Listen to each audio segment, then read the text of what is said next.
Going on, everyone? It's Leifon here. Welcome back to another podcast episode with the official Otaku Crew. As a reminder, all the official Otaku Crew podcast episodes can be found on Spotify as well as YouTube at the official Otaku Crew. Now, guys, today's going to be an interesting episode because it's something unlike we've ever done. Instead of 5 people, 4 people, or even 3 people, it's only 2 of us. That means the episode will be very engaging. I promise you that. And just as entertaining as always, especially with those sound bites that come in much later. Now then, the only other person with me today is Rek. Yo, what's up, everybody? This is your boy Rek here. I know I haven't been around for a while. I've just been very busy with the upcoming seasons, and now I'm here to talk with my good pal, Leifon. You mean spooky season? That's already started. Oh yes, that's right. Welcome to a spooky season with Leifon. Oh, we'll see if we do a spooky season episode, depending if anything comes out in the near future that we're like, hey, we have to get on this. Speaking of getting on this, the topic today we'll be covering is Predator Killer of Killers. And what does it mean with this film coming out, as well as similar films that have been dropping? If you know, you know. Quickly just gonna slide this in Alien Earth, Predator Borderlands, and all that good stuff. So we'll see how we go. But first, as always, I have to give you guys the facts.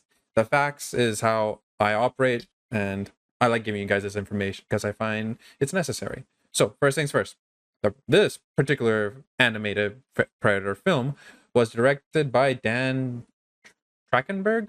I'm butchering his name. I apologize, Dan, our Lord and Savior. I apologize. But yes, Dan Trachtenberg. Now, some of Dan's notable works is Prey, The Boys. He did an episode on that. He did an episode on Black Mirror. He will be directing an episode on Stranger Things. And of course, the upcoming Predator Badlands film, I believe in November. So that's just a bit about the director. Now, the studios involved, I personally like it when there's one particular studio or 2 max, because I can give you like an in-depth analysis of each of them. I say in-depth analysis, but I just literally start naming all the works the studio's done. Here, there's maybe 5 or 6 studios are involved, and Hulu, the distributor. But some of the notable studios are 20th Century Studio, 20th Century Animation, and Davis Entertainment. That's all I can really tell you about the list. Are you sure that's all you can say? Because we know you. You can talk forever about this. We can all agree with that, right? Yeah, I probably could, but I want to get more to the topic at hand because 7 other studios, I'm not going to waste everyone's time so that we can skip this episode. You better not! You better not! I don't want Oh, that. don't lie. You'll go on with that list. Please, everyone. He's going to tell me the whole list all by myself. Oh, maybe. So, let's get down to business. Predator, Killer of Killers. Now, where do I even start? Okay, so this topic particularly is something I find very fascinating. Just the whole lore of Predators or the Yautja, as well as the Alien universe, all of that and their crossover has been something that's always like stood out to me personally. I had I don't know, just a lot of exposure to it in my early childhood, and especially much later on when I don't know, Alien Romulus came out last year, and that really picked it up quite a bit. Now, there are of course certain Predator comics I wish that will come into later development, like the Predator versus the engineer from Prometheus, or I believe there was a Batman one. I forget. And personal favorite would have to be when he hunts Wolverine. Now, is Hugh Jackman going to reprise his role again to do a crossover like that? Unlikely. Don't count on it! Oh. But a man can hope. A man can hope. Well, you could always call Ryan Reynolds to convince him. I mean, he did that for Deadpool and Wolverine. That's possible. That's true. I'll just shoot it over to Mr. Reynolds and be like, sir, from one Canadian to another, push this idea. We know you can do it. You've done it before. Maybe. Anyways, so Predator Killer of Killers particularly stands out as it's, I believe, the only animated feature of its own kind that's ever been done in terms of the Predator films, as including the Alien films. because there's none currently for Aliens. I'm just saying that right now. Yeah, no, Currently. currently. You never know. You never know. Someone might greenlight the project. You never know.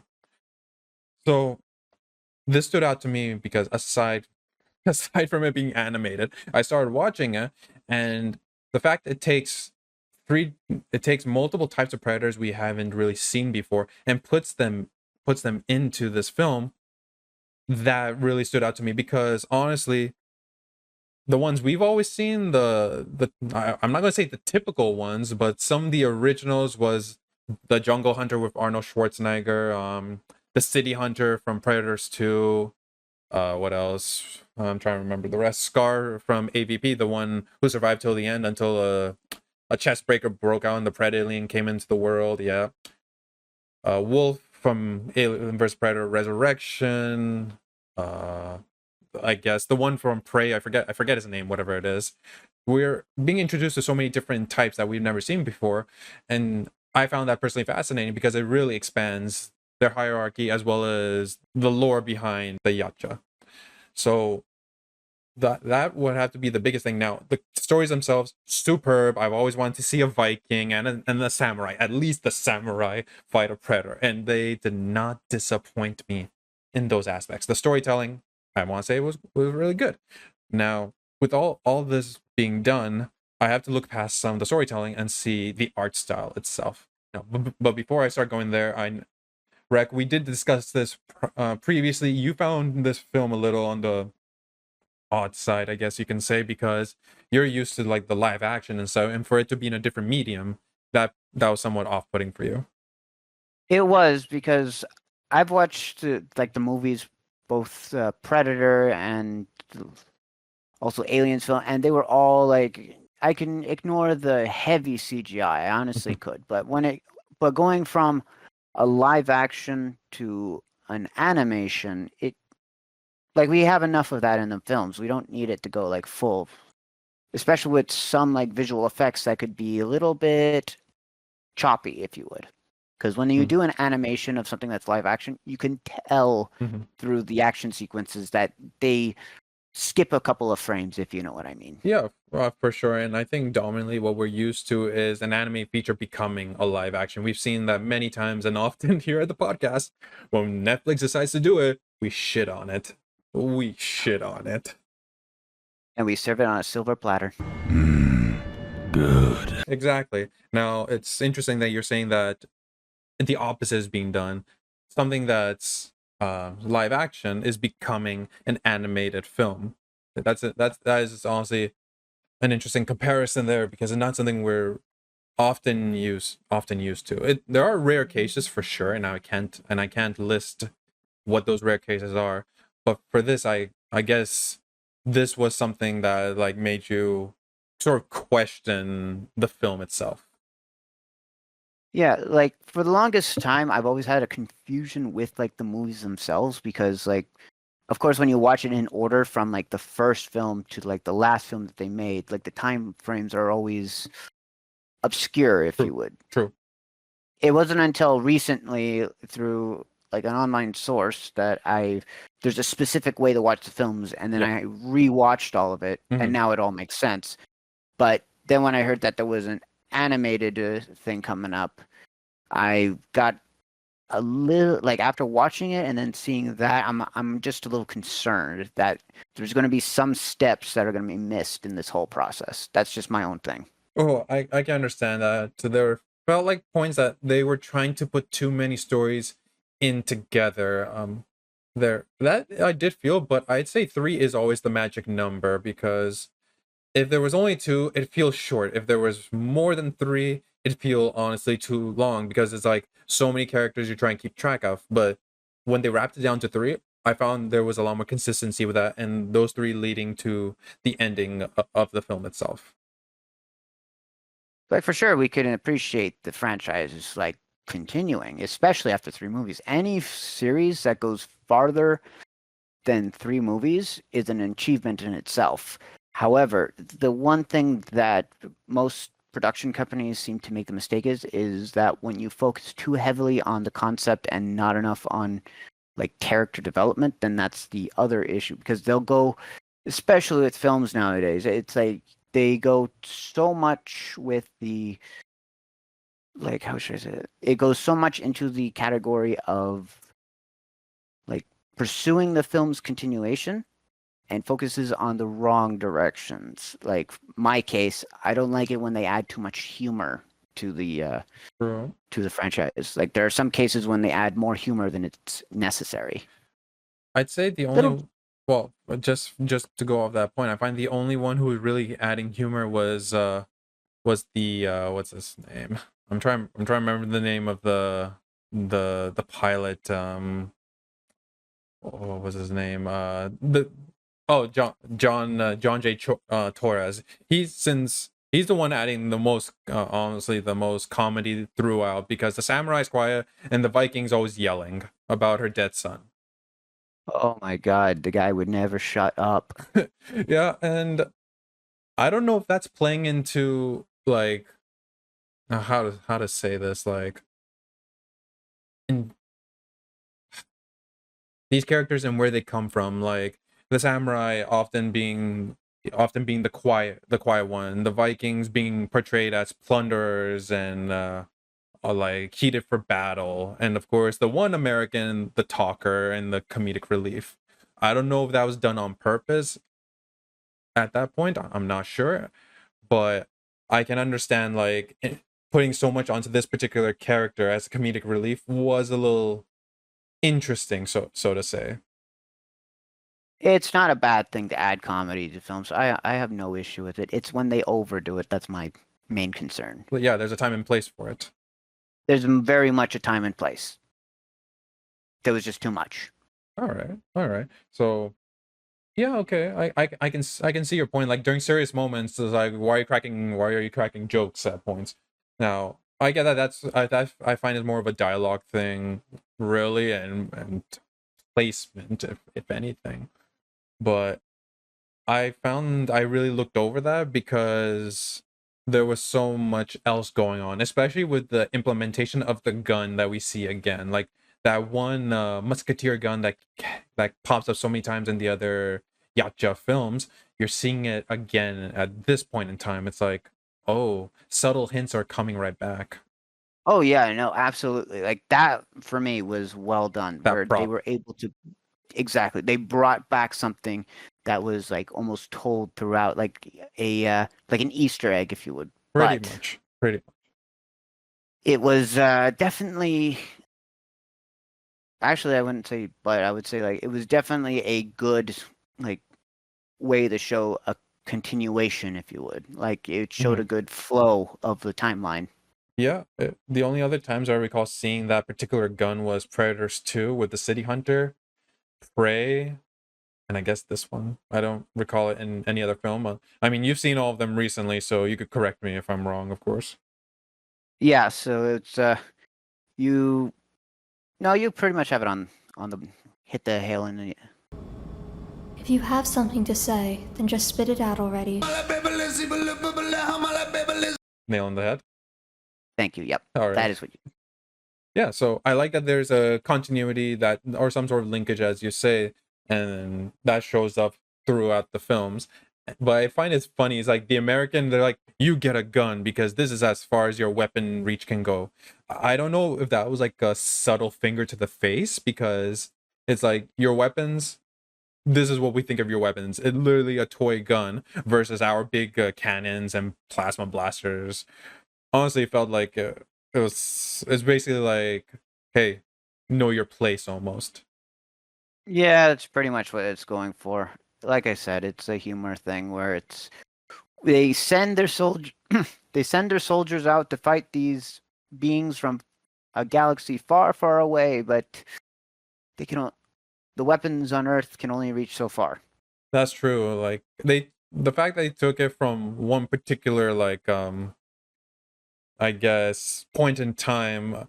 I suppose they don't see humans as like a high tier trophy, because their culture is based on ritual hunts that lead to trophies, be it whatever creature they come in contact with. Yeah, it's basically saying that this isn't war, this is sport. Pretty much, yeah. And I believe that was very much demonstrated in the Predators film when all the humans were trapped. Sorry, they were abducted, thrown on a planet, and they had to survive. Well, at least they were taught proper hunting instincts or methods. That's true. That's true. Now, I tried making it sound nice. I tried. You tried. It's okay. At least you did it. Now, let's focus a little on the predator types we see in the film. Honestly, I see 4 types, and the fourth one, the king that we've often seen, like I've only ever heard about it in lore. I've never seen it in any of the films. The only hierarchy leader I've ever seen had to be one of the ancients who shows up in AVP at the end to collect to collect Scar. We know that is the highest rank shown so far, but there is another rank above that, which is the king of the predators. And this time we get to see him. The man's, I don't know, like 10, 12 feet high. The fact his character though, I found interesting because he's a big bulky character. Like, I don't assume he has much speed or endurance or anything else, but in this he's like taking down 3 people at the same time almost. He's fending them off. And it's just him. So it's literally nothing. He's doing it for sport. And I have to say that was a surprise. I expected to see not the king himself. It's also interesting, like because we've seen little bits of the upcoming film, Yep. Killer of Killers, where it kind of gives us a brief idea that this will be like it won't focus more on it'll focus more on the young than it will the adults. Mhm. Like it's like an introduction of how the predators become predators themselves, like old traditional tribal things like in the past where before you become a warrior you need to be a scout, and before you're a scout you need to be this and so forth. Yeah, climbing up the hierarchy. Yeah, so it's like a trial by fire but in the predators world, and before they start hunting all these creatures or aliens or even humans, they must follow a specific traditional method that has been passed down throughout their alien race's tradition. Yeah, they have to survive in this environment. Now, I believe this would count as the act of being blooded, basically, like their first kill, similar to what happened in AVP. I think it would count, but I could be wrong, since those were like they were young bloods and everything, and they went on for the hunt and everything to be blooded. Now, whether the coming film Predator Badlands is the same, I'm not 100% sure on that. But I can see your point. I can see your point though. I mean, hey, they show at least one of their traditional things is that they show respect to like the ones that they actually deem worthy. Like as we know throughout the films, they always wear like these masks with all this high tech gear. But before they kill the prey themselves, they will remove said masks as a sign of respect. This is true. Which is important. Which is very important when it comes to a gameless sport, if you would. Yeah, I find that that's an interesting custom. I'm like, hey, just keep the mask on, just kill the guy, because the moment you take it off, you're exposed. But I guess because the one they're hunting is also exposed, they're like, I'll make it even ground. I suspect that's it. It's something around the same, like in that kind of category.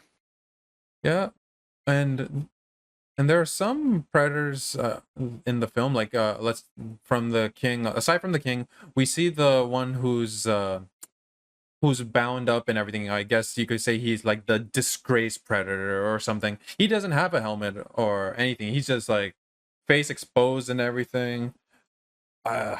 He was an interesting one to see because it's maybe only the second time we've seen a disgraced predator. The first one being in the movie Predators. You see the one that's chained up and everything, and now you see it again, and you see that this is a disgraced one. We kill him in front of everyone. Now, what made him disgraced? Don't know. Maybe he ran away or abandoned his team. Who knows? Who knows? It could also be that because when you're hunting something, like you don't stop until you capture what you've hunted. True. My ideal like theory is that what he was hunting, he allowed to escape, and therefore he is now put under a restrained like prison because of his failure. Almost like he's on trial. This video is sponsored by NordVPN. VPN stands for Virtual Private Network. It's a tool that encrypts your internet traffic and hides your IP and virtual location. You might be asking yourself, why do I need this? Well, you like watching anime, right? Or shopping online? Or browsing the internet using the public Wi-Fi? But are you aware of the digital snooper? It can be anyone, such as your internet provider peeking at your internet activities, or a cyber criminal attempting to steal your credit card info, or a hacker near you trying to steal your sensitive data. This is where NordVPN comes in. It makes your internet activity private, protects you from accessing dangerous websites, and lets you enjoy your favorite anime content securely and remotely. NordVPN also allows you to overcome internet censorship. All your traffic is routed through a remote server, so you can access websites that are restricted in your country. If you want to watch anime that is only available in Japan and not in your country, then use NordVPN to connect to Japan's server. It's that easy. NordVPN is available on most devices. You can also download NordVPN from the App Store. Use our link to download NordVPN. Get started today to protect yourself.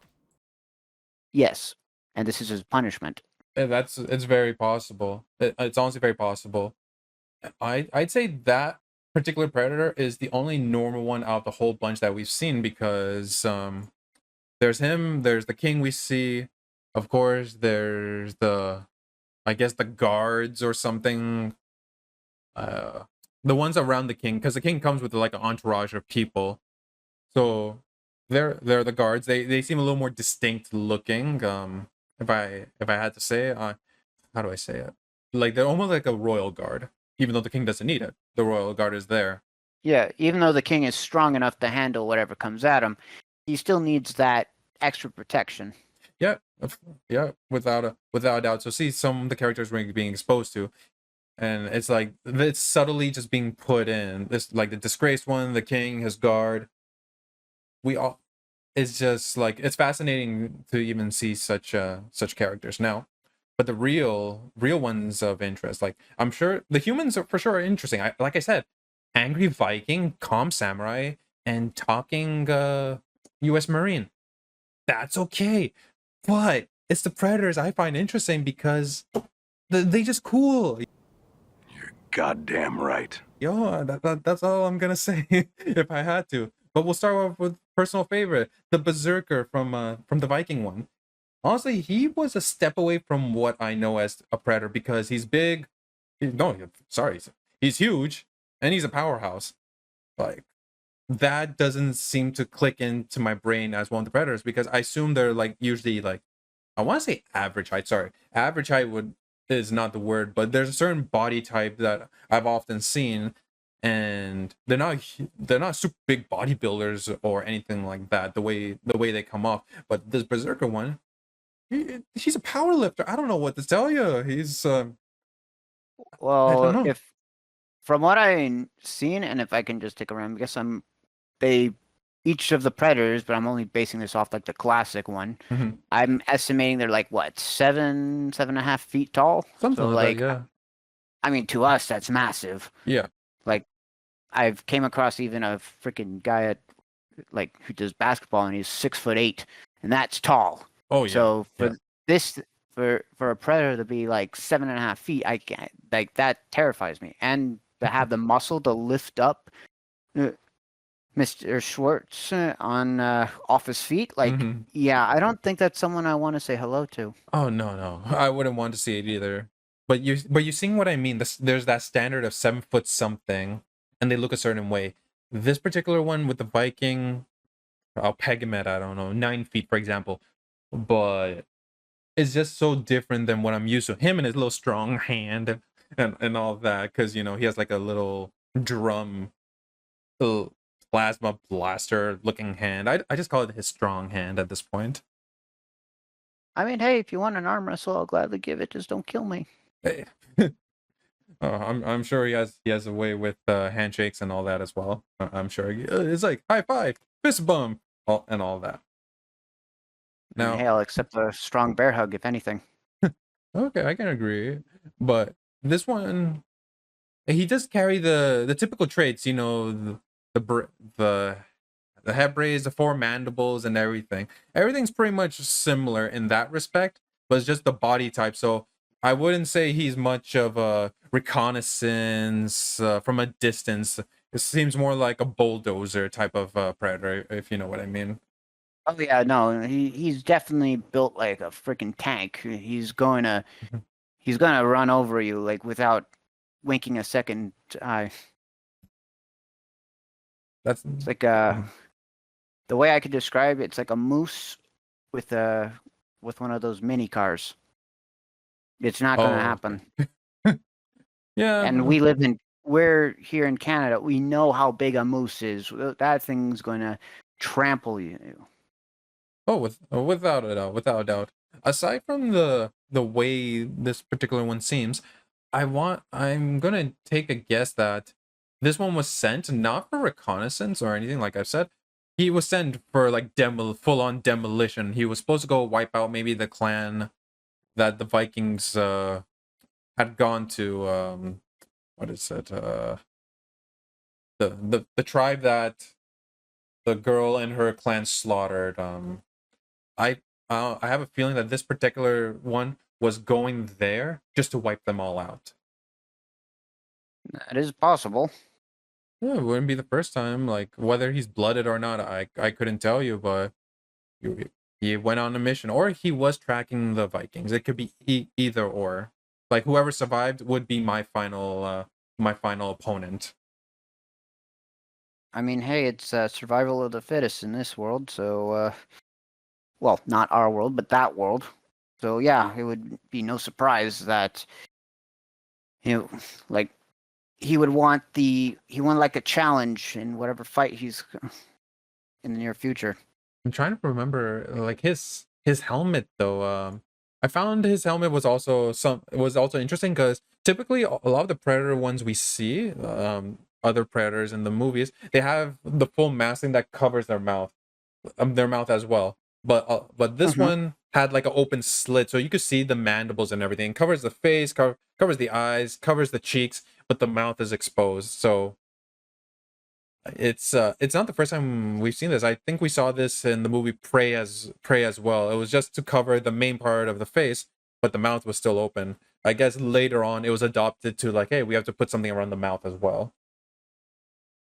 Yeah, it's because unfortunately, I don't think they have that nice a breath. They they need someone give them a mint.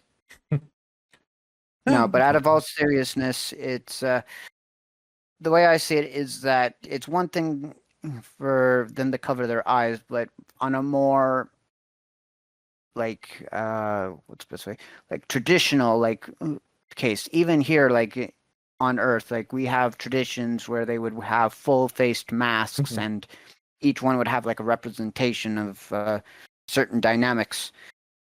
But in I guess in their world, what happens is that in their case, having a full face mask shows a sign of a warrior, and Mm. then when they kill their prey, they could easily mark that mask, like Mm. showing off like they've done the battle, they've won the war that they set themselves out to go fight. No, that's true because in AVP, the second film, we see Wolf, the one who's being dispatched, because he's more of the cleaner type of guy. He has multiple masks on his wall, so Yep. I suspect, yeah, they do get them as they rise through the ranks or something, or the battles they come back from and all that. Hmm. All right. Well, speaking of masks, the other predator, it could be, is this like the second one, the ninja predator, as I see him as our shinobi predator. His mask is similar, like, but the slit goes down to where the teeth are supposed to be, and the mandibles come from the side of the mask. So I'm like, okay, this is a development. Whether this being done for stylistic purposes, I wonder.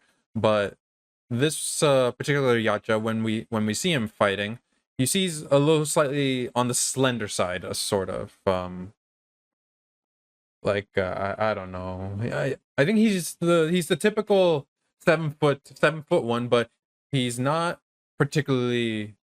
He's more on the leaner side, so I guess that's mostly for like infiltration purposes and assassinations, because that's what I expect he was out to do when he entered. Oh, what was it? The samurai's castle. Yeah, he was. Yeah, he was pretty much bracing himself for war at that point. Yeah. What drove him to do what he did? I'm not sure, but I think it was the allure, maybe, of killing such a high-ranking officer in the castle, basically.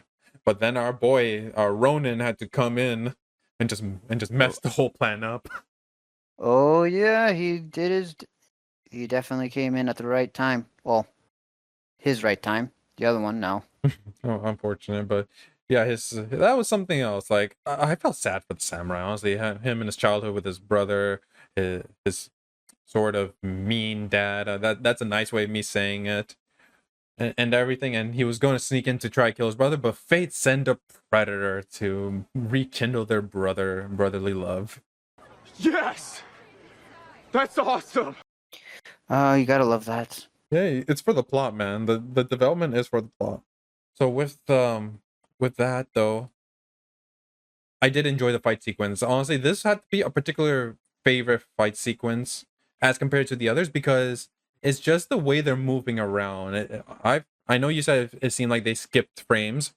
I honestly didn't pick up on that. I thought it was very fluid the way they're jumping around up top on the beams and everything, and through the castle, just like the tight corners and all that flexibility that went into it. It seemed very seamlessly clean to me. But I know you picked up on something else. Yeah, no, there's definitely some things that I was able to see, like after watching them all again. But I'm no full expert on the films, Oh, but neither am I can definitely. Okay, good. I'm not No, alone. no. No. Okay. But generally, when it comes to the films, like they kept a good storyline, like from movie 1 to 3, and even like the crossover with Alien versus Predator, like they kept it well written. Storyline was perfect. See, we can't ask more for more than good storytelling. Now, I'm trying to That's all I want. I'm trying to figure out the last story still, like when it takes place in the USA. I'm like, oh, okay, it's a plane, it's a battleship. Sorry, no, not battleship. It's a dogfight in the sky. Basically, you got the Predator pilot incoming with his big ship, not subtle at all, and chasing one guy in his plane. Yeah, that's an so- American problem. Oh, really? Wow. Well, that's unfortunate. Well, I'm gonna. I know I might get canceled for saying something like that, but at this point, it's not. I'm gonna stand by what I said. A lot of the big battles happen in the U.S. That's fine with me. Canada, we're okay. Well, we have our own stuff going on, but that's besides the point. It's that what was off-putting is that often you see this being done in secluded areas where there's no survivors, or remote areas, meaning secluded areas, but it's never been done to the degree that it's in such a heavily populated place, because the predators, at least from what I've seen in the films, they pride themselves on being secret and often leaving Yeah. no survivors, as the case in many of the films. This one just breaks all the rules. He's like, hey, I'm gonna just chase this guy through this town. Oh, the dog saw me. Me, my big plane and everything. I'm like, bro, what are you doing? Hey, bro, come on now, dog.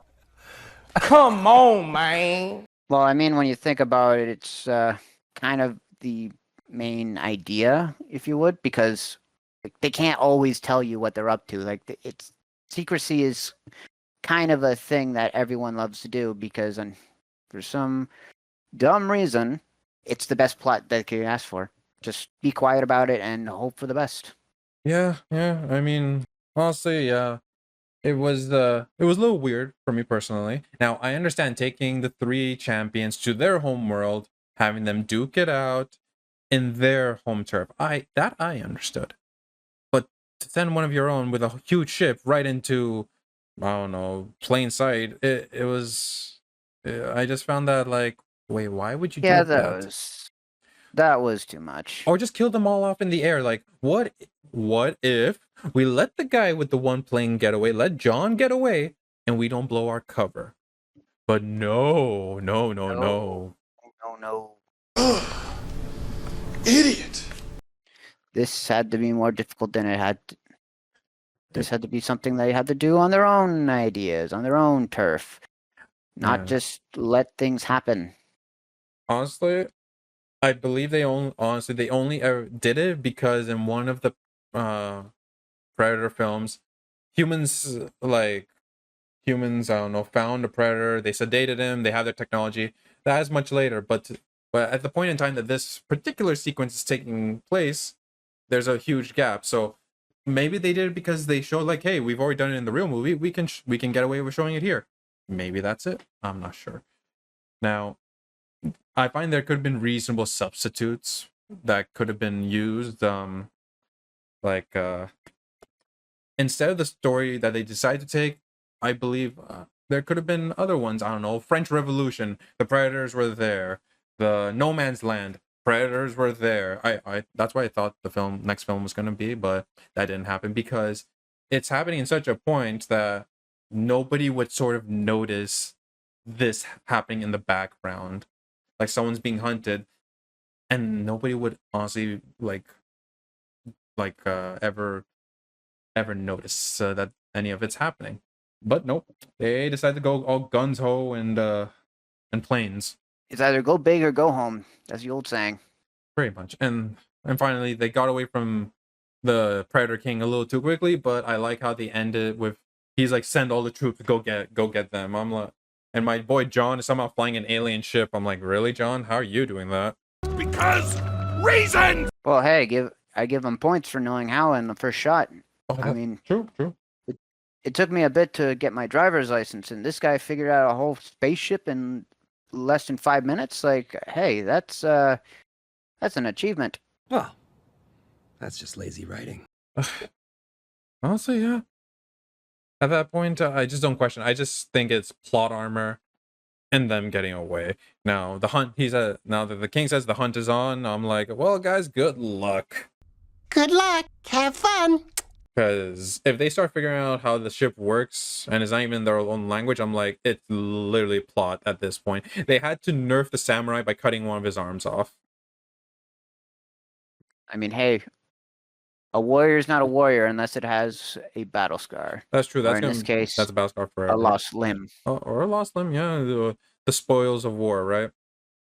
Absolutely. That's how it always is.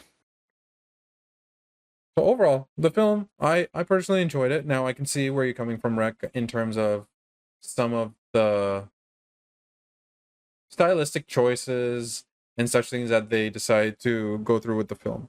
I understand that. But let's also look at it from this angle, that what does it mean now that the Predator film dropped and everything? There's also been a lot going on since last year.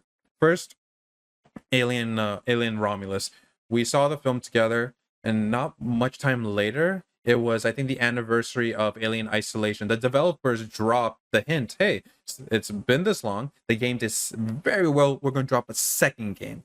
I forget when that's due, but that was announced. And then I'd say earlier this year, Alien Earth was announced, and now it's already started streaming. So you got Predator, Killer of Killers, you got Alien Earth, you got Alien Romulus, you got Alien Isolation 2, and now you're getting Predator Badlands. There is so much development going on in the universe. Maybe this is just a guess. Maybe there might be another AVP crossover, and a proper one at that, because the first one was really good. Second one I didn't like as much, if I'm honest.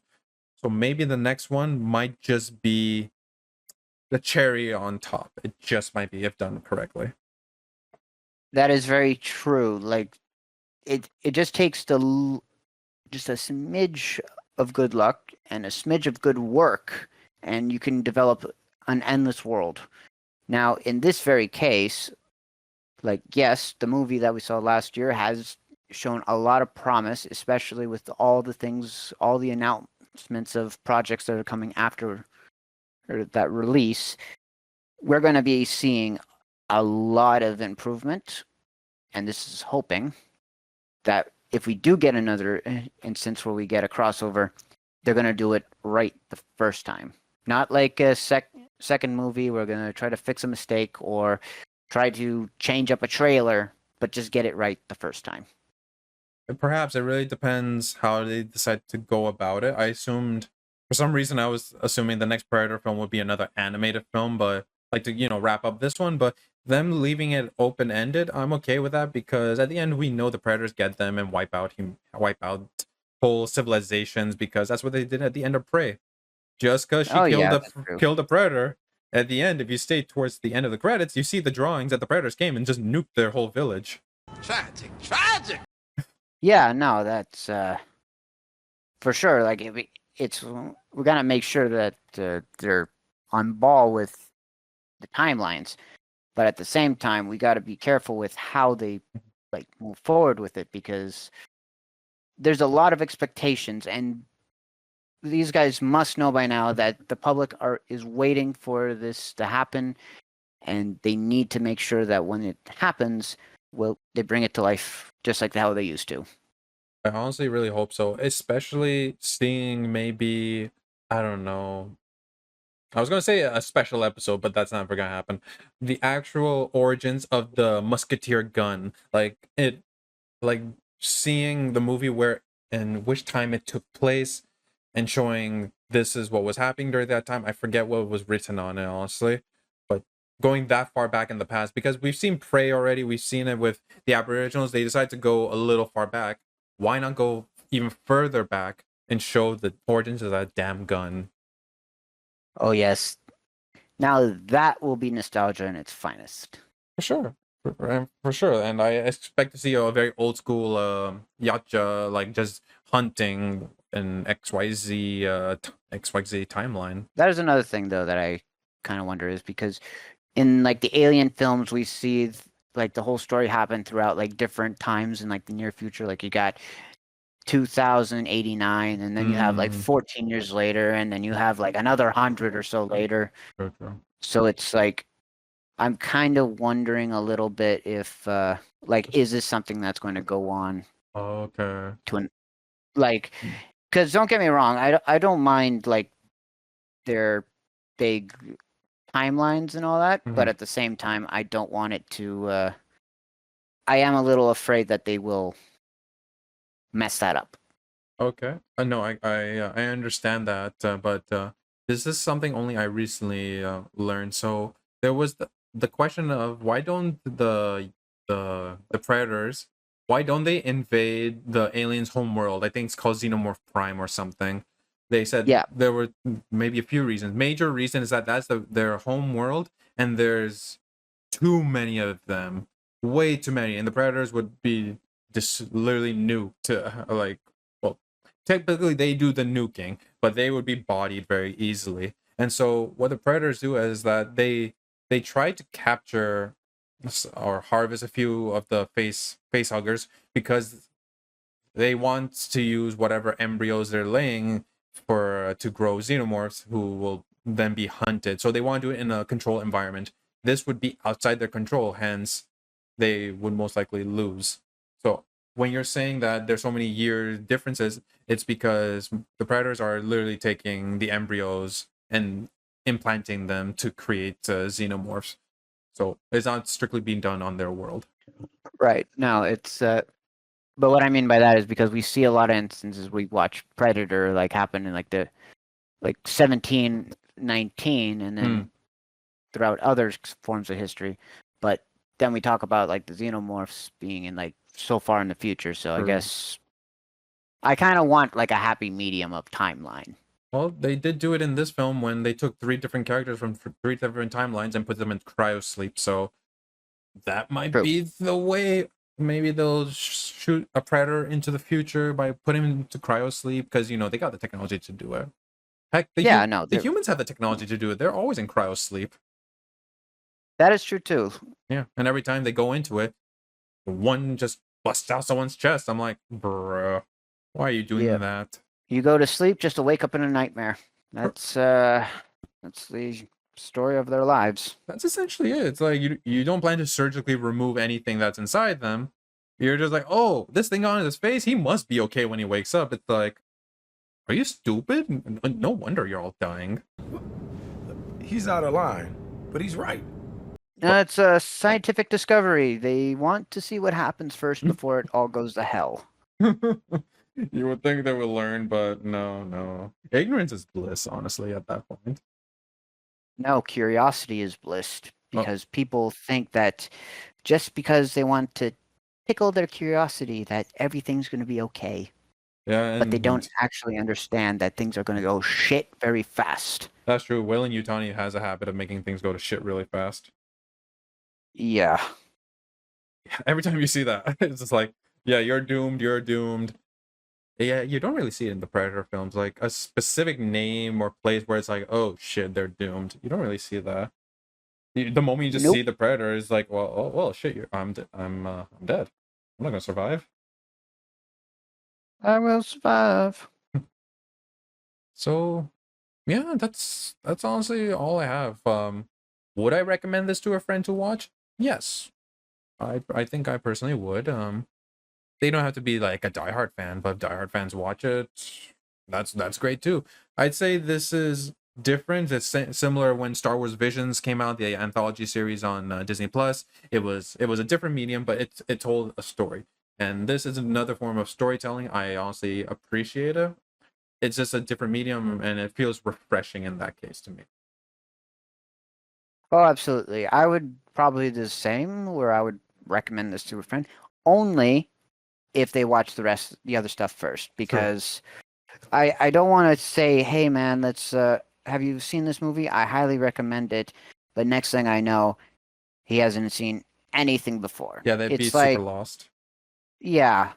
It's like have you seen the Avengers movie without having him watch the other movies entirely? It just makes no sense. True. Okay, that's okay. That's good. Nicely put. So yeah, if you guys plan to recommend this film to someone, please make sure they watch at least some of the Predator films. Thankfully, this film doesn't really tie into the other films, aside from the Musketeer gun, aside from that being a subtle Easter egg. But it's refreshing in its own way, especially if you like Viking samurais and dog fights in the sky, I guess you could say. Yeah. Okay, that's the best I can go with. So yeah, if I have no other remarks, anything else from you, Rec? Nope, I think we pretty much clarified everything that we needed to talk about. Okay, well, I'm glad we did. So guys, if you like that, be sure to check out the official Otaku Crew at the following social media handles. You got Instagram, the Otaku Crew, the TikTok channel, the official Otaku Crew, the Twitch channel, of course, the Facebook page at the official Otaku Crew, and the Discord squad. My name is Leifon. This is Rec. We'll see you all next time. Peace out. Next time.